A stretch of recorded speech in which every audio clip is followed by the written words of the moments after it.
वालेकुम, welcome to new jobs knowledge guru channel. नाजरीन, जैसे आपको मालूम है कि खैबर पख्तूनख्वा पुलिस में तारीख़ की सबसे बड़ी भर्ती आई हुई है, जिसके लिए आज से ऑनलाइन अप्लाई भी शुरू हो गई है। आज की वीडियो में आपको कम्प्लीटली गाइड करूंगा कि आपने कैसे ऑनलाइन अप्लाई करनी है ईटा के थ्रू। इंतहाई सिंपल तरीके से, आसान तरीके से आपको बताऊंगा। और ये वीडियो देखने के बाद इंशाल्लाह आपको कोई भी दूसरी वीडियो देखने की ज़रूरत नहीं होगी और अपने मोबाइल के थ्रू घर बैठे आप आसानी से अप्लाई कर सकते हैं। जस्ट आपने ये वीडियो एंड तक देखनी है। बहुत ही सिंपल से 1-2 स्टेप्स है जिसको आपने फॉलो करना है। तो चलिए वीडियो शुरू करते हैं। यहाँ पे आने के पहले सबसे पहले आपको क्या होगा, यहाँ पे आना होगा। ये ईटा का जो देखिए आपके सामने ये वाला प्रोफाइल है, और इस एप्लीकेशन फॉर्म पे कैसे आना है उसके लिए मैं आपको गाइड करता हूँ। यहाँ पे आने के लिए आपने क्या करना है, गूगल में जाके हमारी वेबसाइट को सर्च करना है, ये गवर्नमेंट पाक जॉब। जैसे आप ये लिखेंगे तो आपके सामने ये पहली वेबसाइट आएंगे और इसी पे आपने क्लिक करना है और आपने आगे जाना है। जैसे आप यहाँ पे आ जाएंगे तो ये देखिए अब हमारी वेबसाइट पे आपको सेकंड नंबर पे पुलिस जॉब्स के हवाले से एक पोस्ट मिल जाएगा और इसमें आपने यहाँ पे आना है, क्लिक हेयर पे क्लिक करना है। ये आपके सामने मैं क्लिक कर रहा हूँ और ये पोस्ट आपके सामने ओपन हो गई है। इसमें एक तो आपको तमाम तर जो बाकी डिटेल्स है आपकी, अगर आपको अपने ज़िले के असामियों के बारे में मालूमात हासिल करनी है तो वो तमाम तर असामियाँ यहाँ पे मौजूद है, आपने यही देखनी है। लेकिन आपने अप्लाई के लिए क्या करना है, यहाँ पे देखिए आपको बटन मिल जाएगा एक अप्लाई का, क्लिक हेयर टू अप्लाई। ये सबसे बड़ा जो आपको नज़र आ रहा है, इस पे आपने क्लिक करना है और आप ईटा की वेबसाइट पे फ़ौरन आ जाएंगे। यहाँ पे आने के बाद आपने क्या करना है, ये देखिए आपके पास 2 ऑप्शन आ गए। अब ईटा की वेबसाइट आपको पाकिस्तान भर में किसी भी इदारे का और ख़ासकर पुलिस के हवाले से जितने पेपर हमारे चैनल पे मौजूद है, इतने ज़्यादा पेपर आपको किसी भी दूसरे चैनल पे नहीं मिलेंगे। यहाँ पे आपने क्या करना है, सिंपली हमारे इस चैनल की प्लेलिस्ट में आना है और आपको ये देखिए तमाम तर ये प्लेलिस्ट में पेपर मिल जाएंगे। और इसके साथ साथ आपको यहाँ पे अगर नीचे आ जाएं और आपको पुलिस के हवाले से ये देखिए पिछले प्लेलिस्ट मौजूद है यहाँ पे, और आपको तमाम तर पुलिस के जितने भी टेस्ट हुए हैं ये सॉल्व हालत में मिल जाएंगे। इसको आपने ज़रूर चेक करना है और आपने ये तमाम सीरीज़ देखनी है। तो अगर आप सही तरह से टेस्ट की तैयारी करना चाहते हैं तो इसमें आपने एक भी वीडियो मिस नहीं करनी, क्योंकि ईटा के ज़्यादातर टेस्ट इसी तरह रिपीट आते हैं। और हम इंशाल्लाह इसी चैनल पे पूरी सीरीज़ भी शुरू करेंगे आपको तैयारी कराने के लिए। तो अब चलते हैं मज़ीद वीडियो की तरफ। साइट पे आप आ चुके हैं और इधर आने के बाद आपके साथ ये एक फॉर्म पड़ा हुआ है पुलिस का, जिसमें लिखा हुआ है अप्लाई नाउ। इस पे आपने क्लिक करना है। अब अप्लाई नाउ पे मैं क्लिक करता हूँ आपके सामने। ये जैसे मैंने क्लिक किया, अब यहाँ पे 2 ऑप्शन आपके पास आ जाएंगे। एक में लिखा होगा न्यू एप्लीकेंट, दूसरे पे है ऑलरेडी अप्लाइड। तो आपने चूँकि अब पहली दफ़ा अप्लाई कर रहे हैं, नई एप्लीकेशन आपने बनानी है, तो यहाँ आपने न्यू एप्लीकेंट पे क्लिक करना है। यहाँ पे आने के बाद सिंपल सा एक एप्लीकेशन फॉर्म है, लेकिन इसमें आपने देखना है आखिर पे एक मैं बताऊंगा, जहाँ पे आप अपना एड्रेस लिखते हैं, अपना पता लिखते हैं, वहाँ पे बहुत सारे लोग मिस्टेक करते हैं, फिर वो कहते हैं कि हमारा एड्रेस गलत होता है, तो उसको आपने ज़रूर देखना है। यहाँ पे आने के बाद देखिए सबसे पहले वो आपसे पूछ रहा है, इसको आपने कुछ नहीं कहना। सेकंड स्टेप में आपसे ये पूछ रहा है कि आपका जो, अगर आपके अब्बू या आपके कोई मतलब आप पुलिस सन्स हो तो आपने इसको यस करना है, वैसे आपने इसको नो रहने देना है। इसके अलावा डिस्ट्रिक्ट ऑफ डोमिसाइल, सबसे इम्पॉर्टेंट ये है, दोबारा सुन ले इसको, आपने जो आपका ज़िला है उस ज़िले को आपने सेलेक्ट करना है। और अगर आपने यहाँ पे गलती की तो आपको मैं बताता चलूँ कि आपको ईटा की तरफ से फिर ये अप्लाई जो है इसमें मसला आएगा और इसको फिर आप सही भी नहीं कर सकते, ये चेंज नहीं हो सकता डोमिसाइल।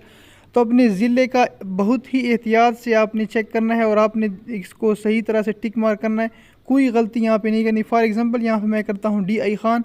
अब ये देखिए DI खान में चूँकि ये वैकेंसी सिर्फ माइनॉरिटीज़ के लिए है, तो अब मैं यहाँ पे कोई और डिस्ट्रिक्ट करता हूँ। यहाँ पे फॉर एग्ज़ाम्पल यहाँ पे मैं करता हूँ ये स्वात। तो ये हो गया।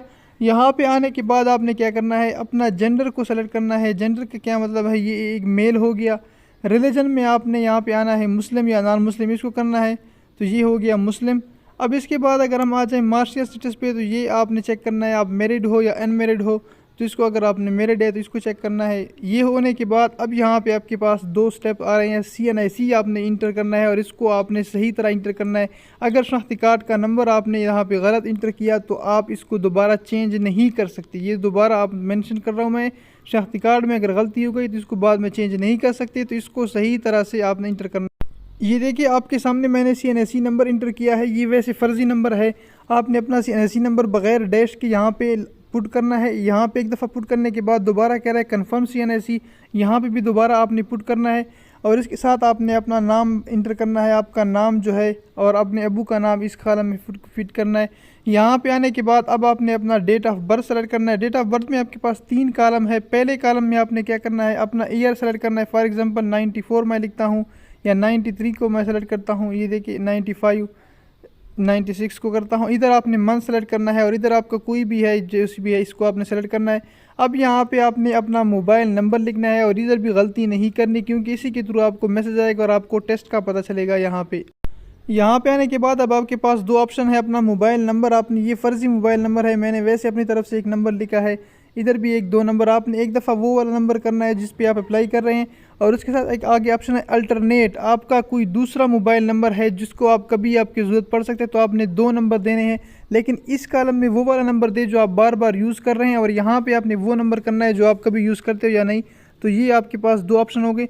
अब यहाँ पे आते हैं एड्रेस में आप गलती करोगे, मैं आपको अभी से बता रहा हूँ एड्रेस में आपसे गलती होगी। यहाँ पे आपने सही तरह इसको देखना है, ये पोस्टल एड्रेस, परमानेंट और ये दोनों कॉलम्स है। इसमें एक चीज़ का यहाँ पे ख्याल रखना है आपने कि यहाँ पे कोई भी एड्रेस में आपने फुल स्टॉप का निशान, कामा का निशान, ये कुछ भी नहीं लगाना। इस तरह स्ट्रेट आपने लिखना है। फॉर एग्जांपल आपका एड्रेस होता है ना विलेज एंड, तो एंड के लिए आप कभी ये निशान लगाते हो, इस तरह का निशान, कामा का निशान, फुल स्टॉप कुछ भी नहीं लगाना एड्रेस में, तो आपकी गलती नहीं है। अगर आप एड्रेस में फॉर एग्जांपल ये एक एड्रेस मैंने लिखा हुआ यहाँ पे, तो इसको मैं यहाँ से अगर कॉपी करूँ, ये देखिए आपके सामने यहाँ पे मैं एड्रेस लिखता हूँ। आपने क्या लिखना है अपना, अगर कोई भी आपका एड्रेस है इस तरह लिखना है। ये अगर ये आपका एड्रेस है, इधर परमानेंट एड्रेस आपने लिखना है, तो इसको आपने कैसे करना है, ये आपके सामने आ चुका है। अगर इसको आप देख ले, इस एड्रेस में मैंने कहीं भी कामा या फुल स्टॉप नहीं लगाया है, तो आपने भी इसी तरह किसी भी जगह पे कामा या फुल स्टॉप नहीं लगाना। और जहाँ पे फॉर एग्जांपल अगर DI खान भी है, तो इसके बीच में भी फुल स्टॉप आता है, लेकिन वो मैंने नहीं लगाया इस तरह का। तो आपने भी एड्रेस को इस तरह लिखना है, तो आपसे इंशाल्लाह कोई गलती नहीं होगी। तो ये स्टेप करने के बाद आपने नीचे आना है और यहाँ पे आपको कॉलम नज़र आ रहा है एकेडमिक क्वालिफ़िकेशन का। अब इसमें क्या करना है, आपने सिर्फ अपने मैट्रिक के नंबर यहाँ पे इंटर करने हैं, बाकी कोई मैट्रिक आपने नंबर इंटर नहीं करने हैं किसी भी डिग्री के। तो ये नोट कर ले, सिर्फ और सिर्फ मैट्रिक के लिए आपने डिग्री टाइटल लिखना है। तो डिग्री टाइटल में आप कुछ भी लिख सकते हैं, SSC भी लिख सकते हैं यहाँ पे, या मैट्रिक भी लिख ले, कोई भी लिख ले तो सही होगा। यहाँ पे आपने क्या लिखना है, बोर्ड अपना लिखना है, इंस्टीट्यूट में 22 लिखना है, जो भी आपका बोर्ड होगा। तो ये फॉर एग्जांपल मैं आपके सामने लिख रहा हूँ, ये मैंने बोर्ड लिख लिया। अब इधर आ जाएं, आपने पासिंग ईयर अपना लिखना है कि कौन से ईयर में आपने ये मैट्रिक पास किया था, ये मैं आपके सामने लिख रहा हूँ। आपने यहाँ पे कुछ भी अपने नंबर लिख ले, फॉर एग्जांपल ये नंबर मैं लिख रहा हूँ, टोटल आपके मार्क्स जितने होंगे उसको भी आपने लिखना है। और यहाँ पे आपने अपना ग्रेड लिखना है, जो भी आपके DMC पे ग्रेड है वो लिख ले। फॉर एग्जांपल ये मैंने लिख लिया। यहाँ पे देखिए ये मैट्रिक का कॉलम और क्वालिफिकेशन का कॉलम फिल हो गया है। अब इसके बाद आपने कुछ नहीं करना, यहाँ पे नीचे आ जाए, यहाँ पे लिखा हुआ है हाईएस्ट क्वालिफिकेशन। इसका मतलब ये है कि आपकी आखिरी डिग्री कौन सी है। अगर आपने आखिरी डिग्री की हुई है FA की, या आपने सबसे हाई डिग्री FA की BA की है या MA की, तो वो आपने मेंशन करना है यहाँ पे। फॉर एग्जांपल यहाँ पे मैं आपके सामने इसको सेलेक्ट करता हूँ, तो अगर किसी ने यहाँ पे की है BA BSc तक तालीम हासिल की है, तो वो इसको सेलेक्ट कर देगा। ये इसलिए आपने सेलेक्ट करना है कि आपको वो जो नंबर मिलेंगे आखिर पे मेरिट कैलकुलेशन में, तो उस वक्त आपको इसके मुताबिक नंबर मिलेंगे। अब यहाँ पे एक लास्ट स्टेप आपका रहता है और वो है अपलोड पिक्चर। आपने अपनी पे तस्वीर अपलोड करनी है। और यहाँ पे भी आपको बताता चलूँ कि अगर आपने यहाँ पे भी गलती की तो आपकी ये पिक्चर बाद में चेंज नहीं हो सकती, तो इसको आपने एहतियात से अपलोड करना है। ये अपलोड करने के लिए आपने क्या करना है, अपलोड पिक्चर पे क्लिक करना है। और पिक्चर पे क्लिक करने के बाद यहाँ पे मेरे से ये देखिए अपलोड पिक्चर पे क्लिक करना है आपने, और अपने मोबाइल से कोई एक पिक्चर आपने उठानी। यहाँ पे आने के बाद देखिए मैंने आपके सामने ये तस्वीर अपलोड की है, और तस्वीर आपको ये मसला करेगा, आपने तस्वीर को साइज़ वगैरह सही सेट करना है। और इसमें अगर आपका फेस नज़र नहीं आ रहा तो फिर भी मसला आ सकता है, बहरहाल इसको भी आपने ट्राई करना है। अब ये तमाम स्टेप कंप्लीट करने के बाद आपने सबमिट फॉर्म पे क्लिक करना है। यहाँ पे अब ये देखिए आपका जब फॉर्म सबमिट हो जाएगा तो इधर लिखा आ जाएगा कि your data has been submitted successfully, और इसको आपने ओके करना है।